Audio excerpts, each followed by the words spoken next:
Selamat datang di Beetle Channel, semoga kita bahagia. Jangan lupa subscribe, like, komen dan share agar channel ini semakin berkembang. Terima kasih. Novel Kekuasaan dan Kekayaan, Bab 248. Dia mencari Yumeixia selama lebih dari 1 jam tetapi tidak melihatnya. Jantung Dong Suebing berdetak kencang dan merasakan ada yang tidak beres. Dering-dering telepon Dong Suebing berdering, dan dia menjawab dengan cepat. Itu adalah Hu Xilian. Ketua Dong, apakah pembantumu ada di rumah?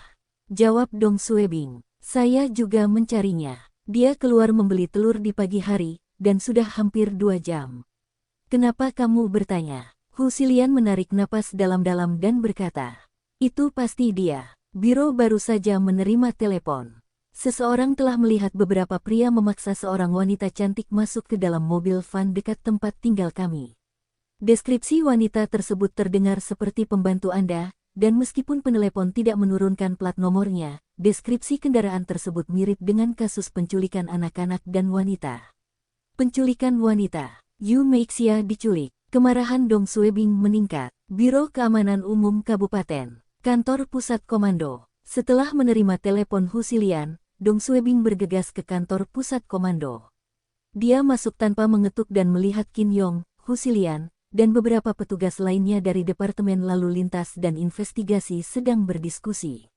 Banyak orang tahu bahwa pembantu kepala Xiao Dong diculik. Ini bukan kejadian kecil karena Yumeixia tinggal di tempat keluarga keamanan umum dan dianggap sebagai anggota keluarga petugas keamanan umum. Penjahat ini bahkan berani menculik seseorang dari keamanan publik di jalanan di luar tempat tinggal. Ini merupakan penghinaan terhadap keamanan publik kabupaten, dan mereka tidak menghormati hukum. Liang Chengpeng sangat marah. Dia segera menelepon pusat komando dan meminta Qin Yong untuk menangani kasus ini secara pribadi. Dong Suebing bertanya dengan marah. Direktur Hu, apakah ada petunjuk? Jawab Qin Yong. Ketua Dong, jangan cemas. Kami telah memasang penghalang jalan di semua persimpangan utama dan telah memberitahu keamanan publik kota. Para penjahat tidak akan melarikan diri jika mereka tidak meninggalkan Kabupaten Yantai dalam 2 jam terakhir. Sekarang, semua orang di biro sedang tidak terlihat baik. Petugas patroli, petugas lalu lintas, dan detektif turun ke jalan mencari para penculik. Hampir setengah dari kekuatan keamanan publik kabupaten ada dalam kasus ini. Dong Suebing menjawab, 2 jam sudah cukup bagi mereka untuk melarikan diri. Apakah Anda punya petunjuk baru, kata Hu Xilian. Para saksi mata telah mengidentifikasi beberapa penjahat, dan kami dapat memastikan bahwa mereka adalah anggota geng penculik yang menculik perempuan dan anak-anak. Dari CCTV kami, kendaraan melaju ke arah barat. Kami menduga semua penculik menahan orang-orang yang mereka culik di daerah pegunungan di wilayah barat. Brengsek, orang-orang ini berani menculik pembantuku. Dong Suebing tahu para penjahat ini tidak akan tinggal di kabupaten tersebut setelah menculik Yumeixia. Mereka seharusnya sudah melarikan diri sekarang, dan tidak ada gunanya mencari di kabupaten. Kabupaten tidak memiliki cukup petugas untuk memperluas pencarian ke distrik barat. Saat ini, Yumeixia seharusnya sudah dikirim ke klien di wilayah pegunungan. Dia adalah wanita cantik, dan dia akan menghadapi lebih dari sekedar penculikan. Dia mungkin diperkosa dan bahkan dipukuli. Tunggu, situasinya akan memburuk setiap menitnya.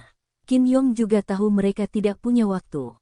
Semua orang di lingkungan keluarga tahu betapa cantiknya Yumeixia dan siapa yang tahu apakah para penjahat akan memia selama ini. Qin Yong mengerutkan kening dan berkata, para penjahat itu sangat licik. Kepala Hu telah menyelidiki kasus ini selama lebih dari 2 minggu dan tidak mendapatkan petunjuk apapun. Melakukan penggeledahan di kabupaten bukanlah solusi terbaik. Kita harus mulai dari akarnya. Jika kita mengetahui siapa para penjahat ini dan kemana mereka akan menjual orang-orang yang mereka culik, akan lebih mudah untuk menangkap mereka. Dong Suebing mengertakkan gigi. Kepala Qin, Direktur Hu, mohon jaga situasi di sini. Saya akan pergi ke sel deteksi. Jawab Hu Xilian. Jangan khawatir, kami akan melakukan yang terbaik. Dong Suebing menyukai Yumeixia dan tidak bisa tetap tenang saat mendengar Yumeixia dalam bahaya. Selain itu, insiden ini terjadi tepat setelah Yumeixia mencoba membuka kembali kasus kematian suaminya, dan Dong Suebing mulai mengincar Jin di mansion.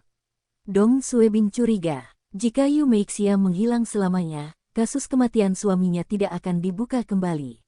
Mungkinkah orang-orang dari Jin Dimension? Apakah itu Qian Fei? Apakah para penjahat ini bertindak di bawah instruksi Hui Guo, Zhao Jingsong, dan geng mereka? Dong Suebing tidak memiliki bukti dan tidak tertarik untuk mendapatkan bukti. Dia hanya ingin menyelamatkan Yu Meixia dan tidak membiarkannya terluka. Dong Suebing menelepon sel tahanan. Halo, saya Dong Suebing. Saya ingin menginterogasi tersangka kasus penculikan anak, kalian semua ditangkap kemarin. Meskipun tersangka menolak mengungkapkan apapun kemarin, dialah satu-satunya petunjuk yang dimiliki Dong Suebing sekarang. Jawab petugas itu, Ketua Dong, saya khawatir saya tidak bisa membiarkan Anda menginterogasinya. Kepala Hu telah menginstruksikan bahwa selain dia, tidak ada seorang pun yang diizinkan untuk berhubungan dengan tersangka. Dong Suebing bertanya dengan marah. Saya juga tidak bisa menginterogasinya. Maaf, Ketua Dong. Kami hanya mengikuti perintah dari pimpinan langsung kami. Mengapa Anda tidak berbicara dengan Kepala Hu terlebih dahulu? Dong Suebing menutup telepon dan naik ke atas. Kantor Hui Guo. Hui Guo sedang bersantai di kantornya, menyeruput tehnya. Dong Suebing memasuki kantornya dan menatapnya. Ketua Hu, saya ingin informasi tentang kasus penculikan anak. Saya juga ingin menginterogasi tersangka yang kalian semua tangkap kemarin. Hui Guo menjawab dengan dingin. Ketua Dong, kapan Anda bertanggung jawab atas penyelidikan? Dong Suebing menatap matanya. Salah satu anggota keluargaku diculik. Kepala Qin sedang melacak kendaraan para tersangka sekarang. Anda harus menunggu informasinya di sana. Hui Guo mencibir. Saya bertanggung jawab atas kasus ini. Sekalipun anggota keluarga Anda terlibat, peraturan tidak dapat diubah. Kepala Dong, lakukan saja tugasmu dan jaga stasiun desa Huitian. Jangan ikut campur dalam kasus ini. Hui Guo senang melihat Dong Suebing begitu marah. Dong Suebing akan meledak. Saya bahkan tidak bisa melihat informasinya. Hui Guo tertawa. Saya bilang Anda tidak bertanggung jawab atas kasus ini. Saya tahu apa yang harus saya lakukan. Sudah 2 minggu, dan kamu tidak mengalami kemajuan apapun. Ini disebut mengetahui apa yang harus dilakukan. Korban kelima dan keenam sudah muncul, dan kamu masih punya waktu untuk tertawa dan minum teh di sini. Penculikan Yu Meixia telah menyentuh keuntungan Dong Suebing. Tidak ada waktu untuk disia-siakan. Saudari Yu mungkin akan diperkosa sekarang, dan Hui Guo menolak bekerja sama.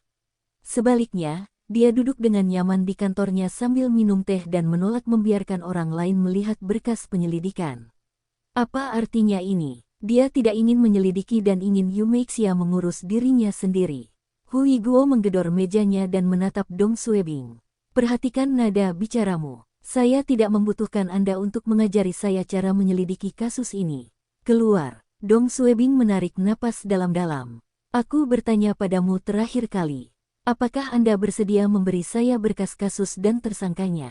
Hui Guo tertawa. Jaga saja stasiunmu. Ini bukan pertama kalinya Hui Guo menyebut stasiun desa Huitian, dan ini menunjukkan betapa dendamnya dia.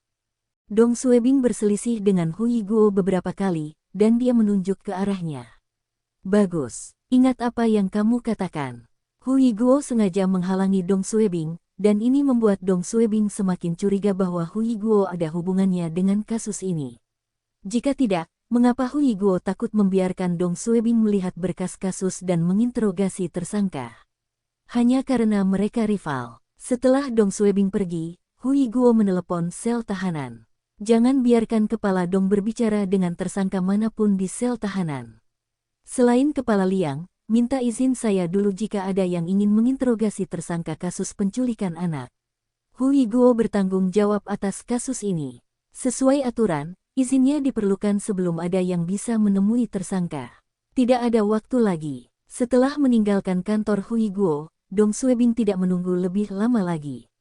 Dia menahan amarahnya dan menelepon telepon Liang Chengpeng. Kepala Liang 5 menit kemudian, Liang Chengpeng tiba di pusat komando dan mengadakan pertemuan darurat. Di ruang pertemuan pusat komando, Wakil Kepala Biro Eksekutif Hui Guo, Wakil Kepala Biro Gong Zongwen, Wakil Kepala Biro Zhao Jingsong, Wakil Kepala Biro Kim Yong, Kepala Kantor Polisi Kota Changwan Tao, Wakil Kepala Biro Dong Suebing, dan Direktur Kantor Hu Xilian hadir.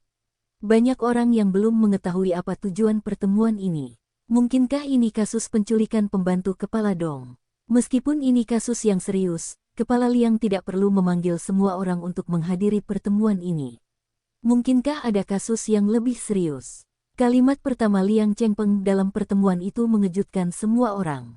Pertemuan ini tentang kasus penculikan anak. Liang Chengpeng memandang Hui Guo.